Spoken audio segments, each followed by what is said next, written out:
The Declaration goes on to say that whenever any form of government becomes destructive of these ends, it is the right of the people to alter or abolish it. Once again, it's all right there. Whenever any form of government becomes destructive of these ends, it is the right of the people to alter or abolish it. At the very beginning of the founding of the United States of America, the people were not only given the right, but the permission to take back the government if it's violating the rights of its citizens. So I ask, do you think your government's been violating your unalienable right to life, liberty, and pursuit of happiness? Or better yet, I should ask, is there anyone out there who doesn't think their government has been violating their unalienable right to life, liberty, and pursuit of happiness? I ask these questions because, as a people, Americans have forgotten that our government was established to serve the people and not established in order for the people to serve those in government. Our government was established to secure the unalienable right to life, liberty, and pursuit of happiness. And in essence, what does that mean? It means that our government was established to secure freedom for the individual, period. That was the reason it was established in the first place. However, the founders also understood that freedom is conditional, the condition being that everyone has the equal right to be free, which means nobody can be allowed to violate the freedom of others. In essence, your freedom ends where another's freedom begins, and vice versa. The United States government hasn't been abiding by the principles set forth in the Declaration of Independence or the Constitution for at least the last 100 years. And for roughly the last 40 years, our government has been on an ever-expanding, rights-violating, freedom-nullifying campaign that's now completely out of control.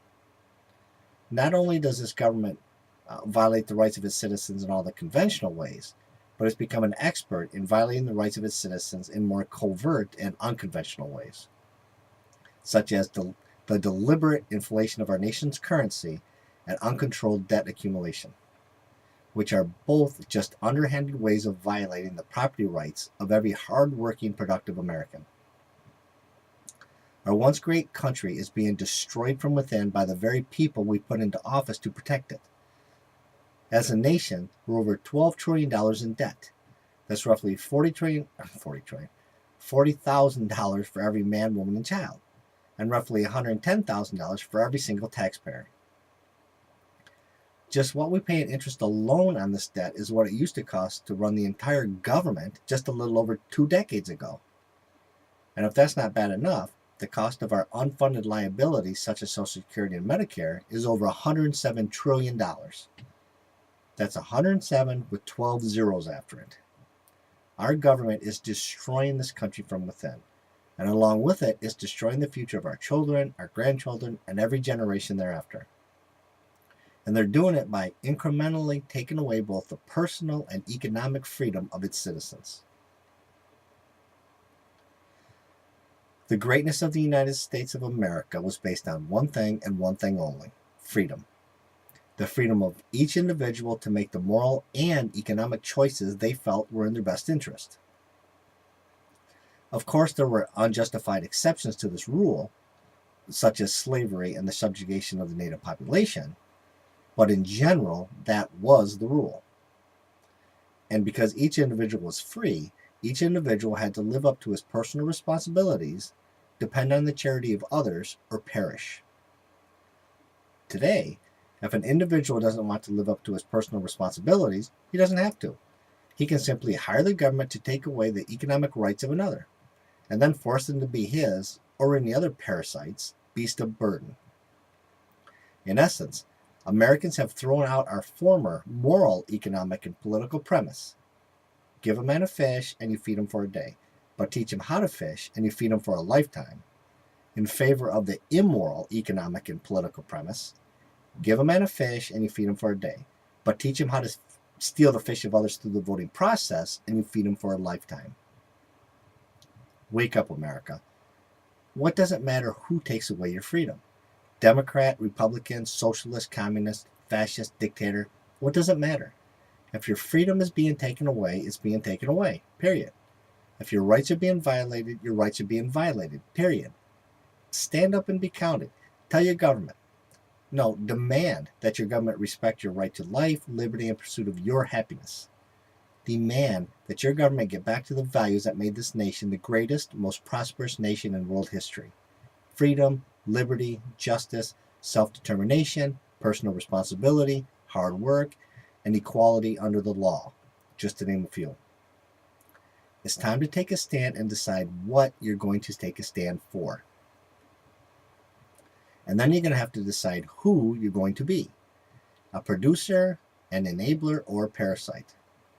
And immediately after that, you're going to choose, and if you choose to be moral and a producer, you need to ask yourself if you're going to support the enablers and the parasites. These are the choices every productive member of society is going to have to make if America is to be saved. The enablers and parasites have already made their choice. They choose to live off the backs of the producers. So you're either going to accept being another's workhorse, or you're going to have to make a stand.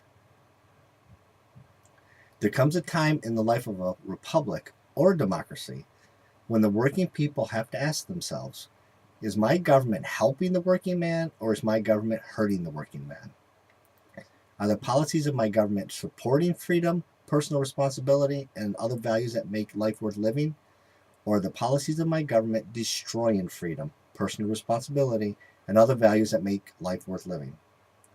Open your eyes, because the answers are more obvious now than they've ever been. How long do you think a society can last when its government rewards the bad and punishes the good? How long do you think a society can last when its government rewards irresponsibility and punishes responsibility? How long do you think a society can last when its basic moral premise favors parasites over producers?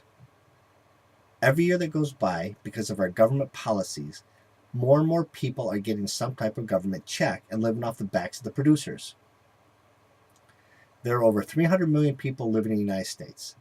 Roughly 140 million of those are in the workforce. Roughly 20 million of those are government employees. Roughly 40 million are on Social Security. Roughly 35 million are on some type of welfare.